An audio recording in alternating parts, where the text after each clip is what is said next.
In this lesson, we'll learn about bones in Softimage. In 3D, bones work the same way our bones do, so any mesh connected to a bone system, as that system moves, the mesh will follow. In a way, it's like parenting.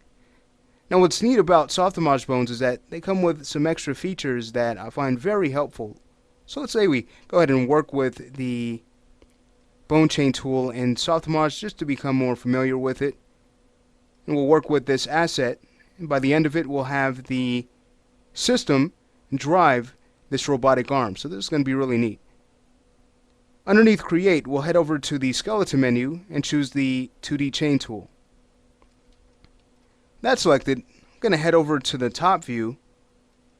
Be a good idea to draw the chain from here. Because of what is called the preferred angle, that's basically how the arm is bent. So we want to make sure that our bone chain follows that bend for it to function correctly. We go more in depth into this topic in our intro to rigging course. So I'm going to go ahead and draw out the first object right at the center of the upper arm, where that would pivot from. The next will be drawn out right where the elbow should pivot from, that center point. And then we could draw one more right at the wrist, and right click to exit the tool. Great, so here is our bone chain. Let's say we head over to our camera again, our user camera, and see what has happened here. We'll see that the bone chain has been drawn out on the grid because we drew it from an orthographic view. But no problem at all. We'll select what is called the root of the chain. That's the first object we draw, which controls the entire chain.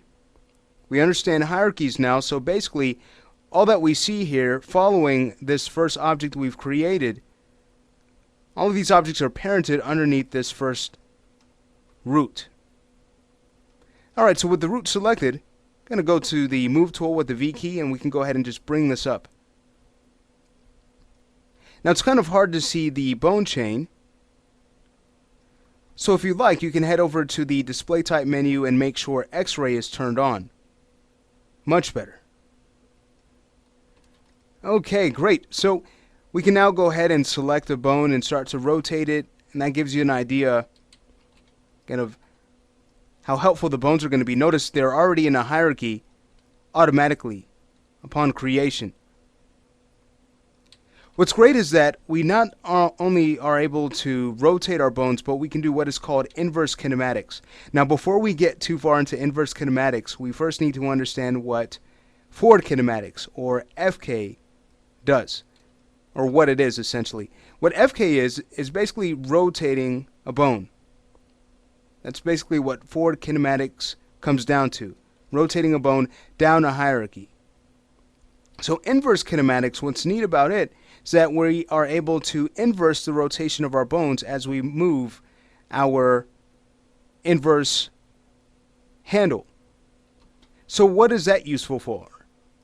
Well, I'll go ahead and show you. If we were to select this last object, it's called an effector.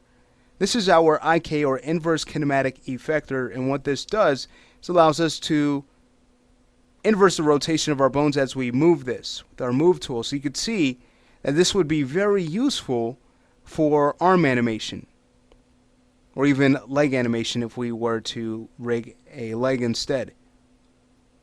Great. So I'm going to go ahead and press Control Z to undo that. Let's say we have this arm start to move now. So what I'll go ahead and do is take the hand, and I'll go ahead and have that linked or parented to the effector.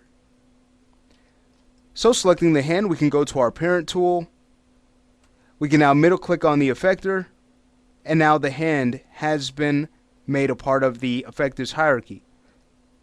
Let's go ahead and continue. I've just right clicked to exit the tool. We'll now want to select the forearm, go back to parent, middle click on the forearm bone, right click. Let's do this once again. Selecting the upper arm mesh, go back to the parent tool, middle click on the upper arm bone, right click. So watch this. Selecting the effector, as we start to move this, now our arm is behaving naturally. Beautiful. What's great is that the bones, they're going to override the pivot of our mesh that has been parented to the bone. So notice if we were to go to our forearm and go to our rotate tool, we can see where the pivot is. But being that it has been parented to the bone, if we were to go ahead and select the effector again and start to move that around, again we can clearly see that we're getting a much better result having that forearm parented to the forearm bone. So bones are very neat. We're just skimming the surface here, but essentially we would use bones to create a skeleton for our characters so that they can move naturally. And we got an idea of how they perform now. In the next lesson, what we're going to go ahead and do is discuss control objects.